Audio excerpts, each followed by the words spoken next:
మరి విధాన రూపకల్పన విధానాల అమలు ప్రక్రియకు ఈ దిగువ తెలిపిన సామాజిక అంశాలు కారణమవుతున్నాయి. ఇక్కడ తెలిపినటువంటి అన్ని కారణమవుతాయి.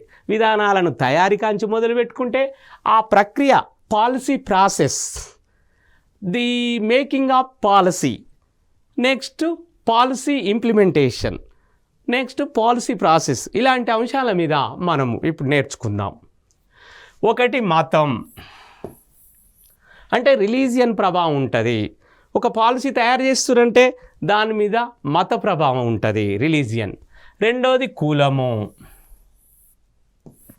క్యాస్ట్.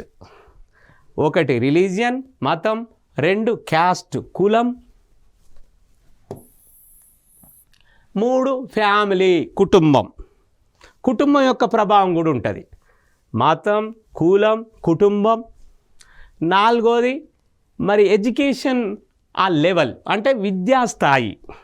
నాలుగో అంశం అక్కడ ఉన్నటువంటి ఆ పాలసీ వర్తించే వాళ్ళ యొక్క విద్యాస్థాయి, వాళ్ళ లిటరసీ రేటు, వాళ్ళ ఎడ్యుకేషన్ లెవెల్ ఏ స్టాండర్డ్లో ఉన్నారు, వాళ్ళు ప్రాథమిక విద్యతో ఉన్నారా, మరి ఉన్నత విద్యలు ఉన్నారా, సాంకేతిక విద్య ఉన్నారా అనేది కూడా ఇక్కడ పరిగణలోకి తీసుకుంటారు. ఇకపోతే ఐదోది సాంఘిక విలువలు, సోషల్ వాల్యూస్. Social values.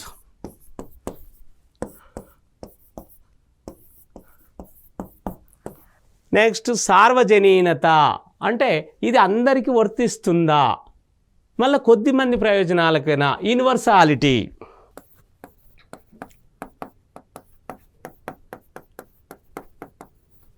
ఇక్కడ మరి సార్వజనీనత దృక్పథం అప్రోచ్. మహిళలకు స్వేచ్ఛ, స్త్రీ పురుష సమానత్వం.